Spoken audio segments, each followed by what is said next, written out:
Okay, so magandang tanghali,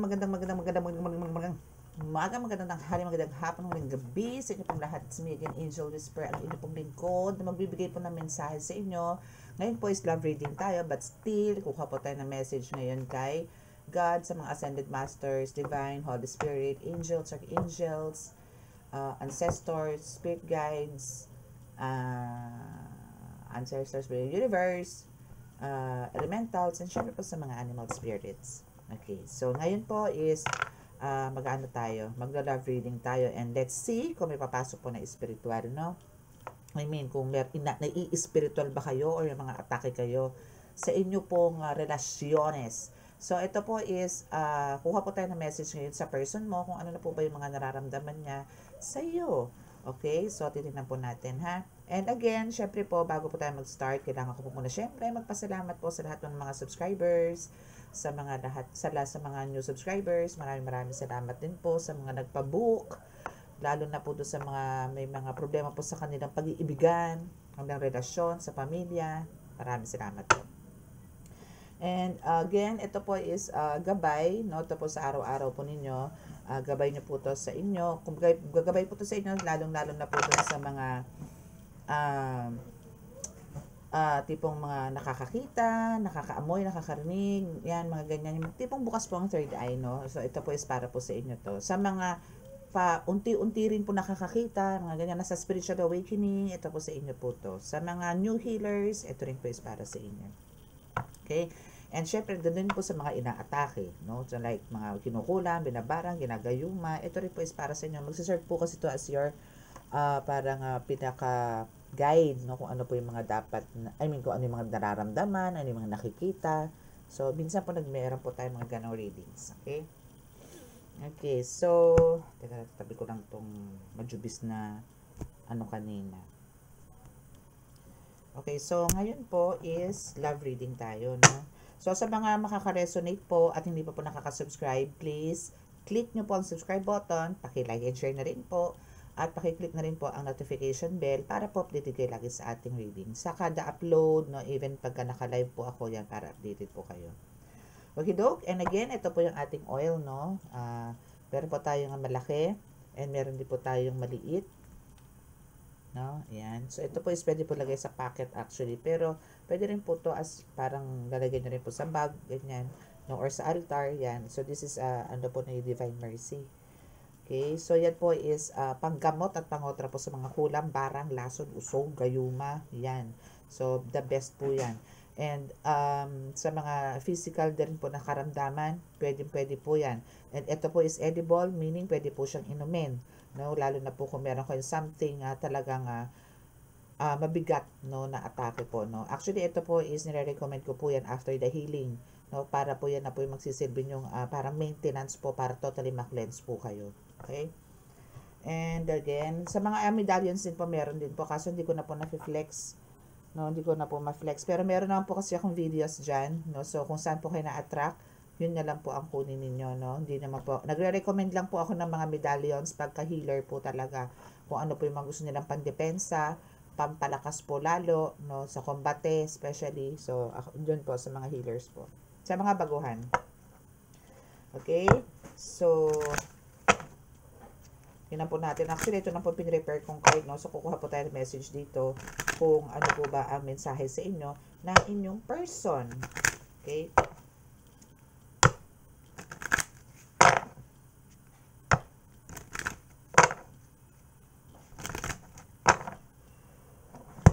Okay, so, syempre, magdadasal po muna tayo bago ang lahat. Okay?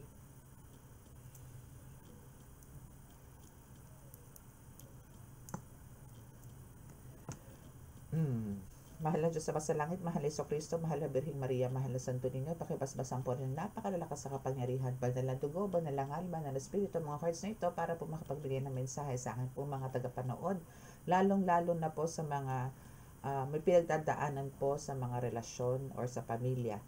Naway, bigyan niyo po kami ng mensahe at magkaroon po ng kaliwanagan at mabawasan o maibsan ang mga nararamdaman po nilang mga negatibong enerhiya.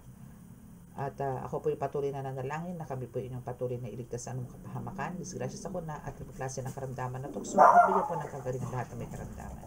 Maraming salamat po. Amen.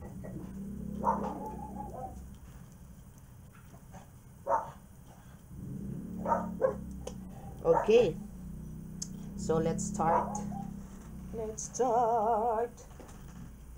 Okay, so ano ba ang unang mensahe ng inyong person sa inyo? Ano nga ba? Ano nga ba? Ano nga ba? Okay. Di pa ganun. Di pa palakpak. Okay, ano po ba ang first card na mensahe ng inyong person? Kuha na po tayo 3 cards dito, ha? Tapos na po. Char. First card. Ano ba first card? I left you before you could leave me. Wow. Wow, siya pa yung may takot. And I want you. I want you. And I wonder if you are happy without me. Ano sa palagay mo? No? So, first message niya po is, I left you before you could leave me. So, may unahan. No? So, ikaw dito collective, no, is andito yung inunahan mo na siya actually, no?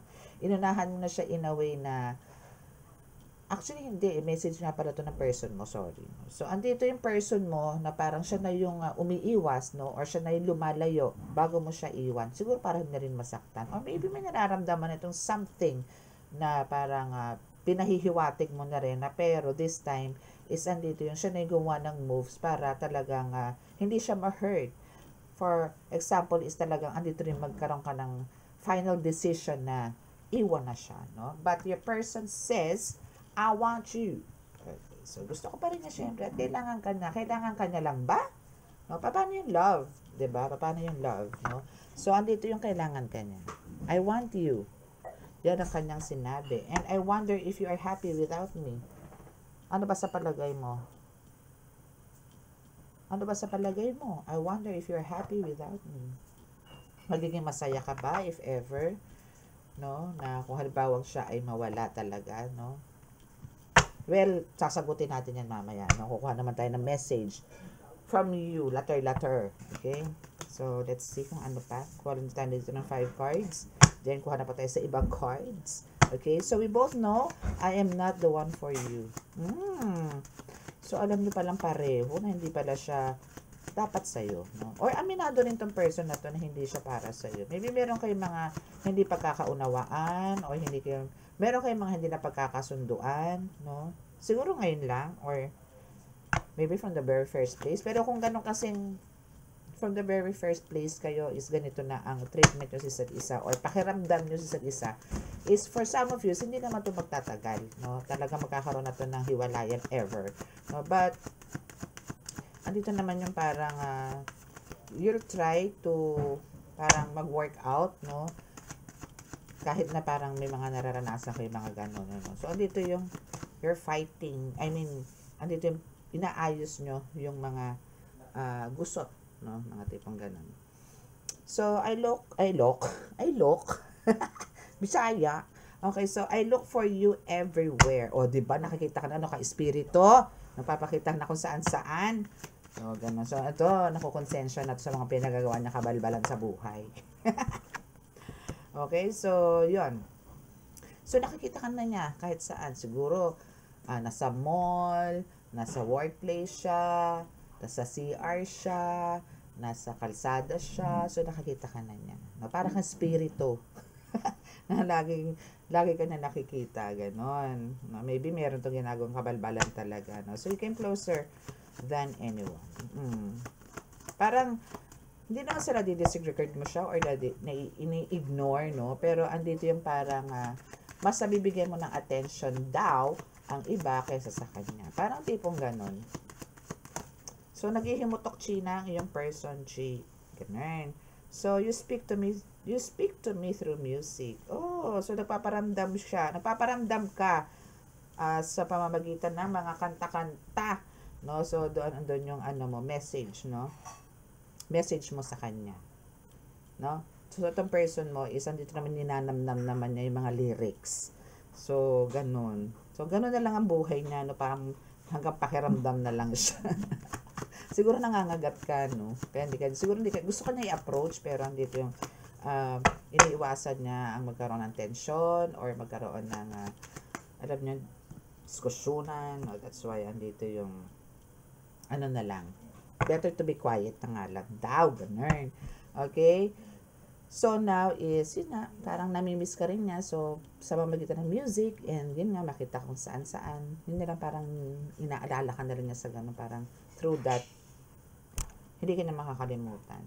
As in, hindi ka naman talaga na makakalimutan. And now, for the last card is, I bury myself in work to forget you. Wow, planning to forget you. And hindi mo ito sinasabing talagang kalimutan ka. Kundi, kasi nga po, di ba, nakikita ka niya kung saan-saan. So, that's why andito yung ginagawa niya na lang is, to make himself or herself busy para hindi ka na makita or hindi ka na maalala. Kasi nawawala na rin ito ng focus sa trabaho or kung saan naman ang ginagawa niya because of you. Maybe there's sinasabing silent treatment na nangyayari sa inyo, no? So, yan yung message niya and that's all. Charot. Hindi, meron pa. Wait lang. Ano ba kukunin kong card? Okay, so let's see dito. Kuha tayo dito ng card sa ating tarot deck. Ano ba ang chika pa ng iyong person sa'yo, no? Tingnan natin kung ano pa ang chika-chika. Ano pa ang sasabihin ng ating mga ancestors, no? Kuha tayo ng message from your ancestors. Para, nanggagaling sa person mo dito. Collective, no? Ano ba ang mensahe niya sa iyo? Taran! 5 of Pentacles! Okay. So, now is, yung person mo dito is nakaka-encounter, no? Ng hardship, no? Sa trabaho. So, parang ang buhay niya ngayon is talagang to the point na hindi madali or parang andito yung wala siya sa concentration or maybe for some of them is ito yung nagbibigay sa kanila ng low energy, no? So actually ang makakagamot lang din naman diyan actually is ikaw, no? Kumbaga andito yung ikaw din kasi ang strength nito, no? But andito talagang sinusubok din kayo ng panahon, so it's up to him, no, or her, kung paano muli manunumbalik yung energy niya, no, na nawawala, no, because of you. Okay, so we have the 10 of Pentacles here. So, andito naman yung kumbaga, yung kung meron kayong problem, no, sa familia, no, or as a couple, no, is, this is just a temporary, no. Dahil parang ikaw at siya is kumbaga sa pinapakita dito sa card sa 5 of Pentacles is hindi lang naman siya nagsasuffer kundi ikaw din. So pero darating po yung oras na magiging maayos din po yung relasyon nyo ulit, no? And hopefully hindi po repetitive pattern ang nangyayari sa inyo. Yung cycle, no? So, better this time around, kung sakasakali pong magkakaayos kayo, for sure na meron pong agreements, no? Or meron kayong napag-uusapan. Be open, no? Hindi po yung parang nakalabit lang kayo is okay na. Ganun. Okay, so we have a 8 of Pentacles pala to. Okay, so dito naman po sa 8 of Pentacles, no, is now, sabi sa inyo dito ng person mo is she or he is going to try to balance, no, like from work and your family, mga tipong ganyan. Kailangan naman po talaga yun, no, kailangan po balansihin. Kasi this is a very important role, especially if etong reading na to is for your person na which is lalaki, no? Lalaki. Kasi kailangan po talaga dito, kahit sabihin natin, yung work niya is his passion, pero syempre kailangan yung family din is the top priority po dito. Kasi po, baliwala rin po yung pagtatrabaho ninyo kung wala naman kayong paglalaanan. Kung sarili mo lang, depende na lang po kung itong person is talagang selfish, well, siya yan. No? So, pero sa nakikita ko naman po dito is, yung pagtatrabaho niya po, no, parang for some of you, no, isang dito yung dumaan po siya sa period na or up to now na ang iniintindi na lang po is sarili niya. Okay? So isa yan sa parang i-open mo sa kanya na kailangan baguhin. No? Kung hindi, iwan mo na. Iwan mo na. Okay, so we have the moon. Okay, so may mga fears naman tong person mo no? May takot, no? May takot din naman, no? Kasi parang andito yung parang ikaw lumalabas na parang ikaw ngayon yung nanlilin lang sa kanya or ikaw yung tipong nagpapakita ng okay, pero ang totoo is hindi, no? So you have this very strong personality na you are so parang alam mo yun, a fighter, no, na kaya mong dalhin lahat ng problema. So ang kailangan nyo lang po talaga dito is alamin, gusto niya alamin actually gusto niya alamin kung ano yung pinaghuhugutan mo. Though meron siyang mga ilang parang alam kung ano yung meron sa'yo, yung bang deep inside, no? But andito yung parang kahit siya hindi niya na alam kung paano niya palulusutan yung problemang kinahaharap niya ngayon. Maybe dahil alam niyang immune ka na. Okay, so we have this Ten of Swords, and yes, no, actually the person mo keep on talaga, no, lots of betrayal ang binigay sa iyo nito and lots of failure, no, but andito naman yung talagang you are here to defeat them or beat them, no, na talagang kahit na ang daming red flags na nagdumaan, isa dito ka naman na talagang inano mo to, winash out mo, no. Kumbaga marami ka na rin ambag, madami na rin nangyari na sinalo mo lahat, but this time parang andito na nga yung you want to give up na kasi hindi na rin healthy. So andito nga yung nag-iisip siya, no, about sa relasyon ninyo, kung ito ba is magkakaroon pa po ba ng mag-workout pa ba siya or talagang this is the time to say goodbye. Okay, so we have the King of Cups. Okay, so ang hirap kasi po dito sa person mo, no, we have the Six of Pentacles here, no, is kung ikaw is andito is very generous, no, and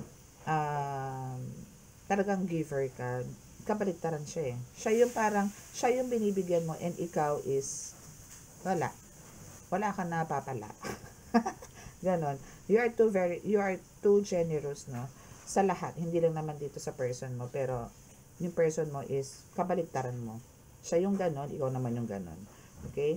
Pero ibig sabihin parang mas niya, ewan ko ano yung pinapriority ng taong to, no, pero mas iniisip niya yung sarili niya kaysa sa'yo, or maybe kung lalo na po kung may pamilya kayo, no. So to, dapat po dito talagang dinadasalan po talaga to, no, na para po magbago, no, and bigyan kayo ng priority yung family especially, no, not only you collective, no, but also your family kung kayo po is pamilyado na pong tao dito. Kung may mga tiyanak, kung may anak na kayong mga involved, no, especially mga nag-aaral na po or mga tipo na papadede pa, naku, kailangan talaga ng dito support ng parents, especially ng father. Okay, so now is King of Cups is here. So now is parang sinasabi dito sa ng card, no, collective, ikaw mismo na nakikinig ngayon is kailangan mong parang ikaw mismo na ang magpuno. Maging King of Cups ka kahit na ikaw is the Queen of Cups ngayon na nag-fill in or nagpupuno ng mga kakulangan nitong person mo. Still, no, parang yung pa rin, ikaw na ang magsilbing King of Cups. So dalawa, no, dual King and Queen ka, no, na parang try to be considerate daw, no, try to be considerate, no. So ang kailangan mo na lang talaga dito is to balance yung head and heart. So think, and yung thinking mo and yung emotions mo kailangan balance talaga, no. Huwag ka lang masyadong padarag, no, or huwag ka masyadong magpailalim. Know your boundaries. Kailangan talaga dito sa relasyon na ganitong klase is know your boundaries. Huwag mong ilahat. Huwag mo binigay mo na ang kanang kamay mo, bibigay mo pa yung kalahati. I mean yung kanan, kaliwa, no. So make boundaries, no. Okay? So let's see dito pa tayo dito. Tingnan natin kung ano yung message pa sa inyo dito.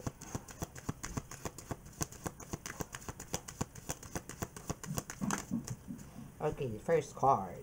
Let go of control issues. Oo, parang alam niyo yun, parang go with the flow, ano to, naturally, no? Parang hayaan mo lang, parang dead man na lang muna. Yun nga, parang kesa magkaroon kayo ng parang argumentation or salita na maaanghang. So, better to be quiet. So, lilipas at lilipas din yan. And lumabas po ang reconciliation dito, no, is sooner is magiging okay din naman kayo. And for some, lalo na yung halimbawa nagkahiwalay na ng matagal na panahon or ilang buwan, no, expect nyo po na babalikan po kayo nitong mga person ninyo, nitong mga past person po ninyo, or even past life person ninyo, no. Yung mga dati pa, yung mga, kumbaga, na-reincarnate lang kayo, no, so, may darating pong ganyan, and to reconcile, na kasi for sure sila po talaga yung soulmate ninyo. Okay, yes, kasi may ano dito, no, may bata po na talagang involved, no, so kailangan po talaga is ayusin kasi there's a lot of parang yung children po ninyo ang number one na maging apektado po dito. Sabi niyo, chinichika ko lang kayo, o ayan, we have the children, no, so yung children or yung mga junakis po ninyo is maapektuhan sa mga ginagawa po ninyo or nangyayari po sa inyo, no. So yes, for some of you talaga kasi dito, why, bakit ganyan po ang nangyayari po sa flow ng relationship ninyo, it's because of talagang wala na pong chemistry wala na po yung spark, wala na po yung kilig, that's why nangyayari po sa inyo ngayon to. So maybe for some of you, no, it's up to you kung talagang kailangan nyo na pong i-let go, mag-move forward ka with your kids maybe, or andito yung I think parang kailangan nyo po talaga i-consult kay God to kung still kailangan nyo pong manatili or kailangan nyo pong lumaban sa buhay with His guidance. God's guidance, I mean. Okay? So, kailangan lang po talaga dito is konting pasensya, no, sa sinasabi po sa card. Pero kasi ang iisipin nyo rin po dito, minsan po, no, ang timbang niyo rin po, kung kayo, yung pakiramdam nyo pong dalawa, ang iintindihin nyo po dito, at ina-itsipwera nyo po yung mga taong nakapaligid, especially po kung may mga anak po kayo, selfish po kayong matatawag doon. Okay? Especially po kung may mga maliliit pa po kayo, no? Kawawa po. Hindi po maganda ang broken family. No? So, ang kailangan niyo lang po talaga dito is to analyze and to, alam niyo yun, kung tipong kayang tiisin, magtiis para po sa mga bata, no?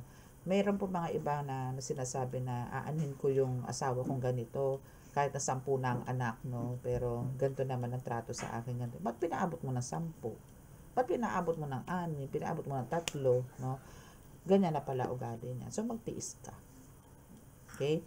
Kasi ang hirap po nung ang hirap po ng wala pong tatayong magulang para po sa mga anak. Andiyan po kayo to guide them. Paano na lang po pagka naghiwalay kayo? Paano na po tong mga anak ninyo? Hihingi ng baon doon sa kabila. Kailangan pambili ng ganito doon sa kabila. Pagtuto, alam niyo yun, ang hirap po Buti kung may kusa, no? So, or magkakaroon kayo talaga ng usapin, no? Or legal matters, no? About sa mga sustento or sa support, no? Ganon. So, kailangan po plansyahin nyo, no? Kung talagang tingin nyo po talagang ayaw nyo natin na kaya iretoke, no, so kailangan lang po talaga dito is pag-usapang maigi, no. Pero sa nakikita ko po dito is kailangan nyo pong kailangan nyo lang po talagang ayusin for now, no, since andito naman po yung so though wala akong nakikitang dito, no, regrets from your person, pero sinasabi naman po dito na parang andito yung lagi kanya nasa isip, nag-aalala rin po to kasi andito na lang po yung natitigil lang po siya pagka naalala niya po kayo. Nawawala po siya sa focus pagka naalala niya po kayo. That's why, andito nga po yung nagbibisi-bisihan na lang po siya para mawala. No? Pero, hindi rin po maganda yun kasi dapat nag-iisip tong person mo ng solution para maging ayos. May ayos kayo. Okay? Alisin po ang ego, alisin po ang pride. Okay? So, that's your reading for today. So, sa mga naka-resonate, hindi po nakaka-subscribe, please click the subscribe button, paki-like and share, and click na notification bell para po update kayo lagi sa ating reading. And sa mga gusto po magpa-book ng private reading, nandiyan lang po sa description box ang aking contact details. At ganun din po sa gusto mong pagkamot at magpa-ritual, magpabaklas, no, ng mga kulam at gayuma. Okay? So, close your eyes po para po sa ating reading. Healing, sorry.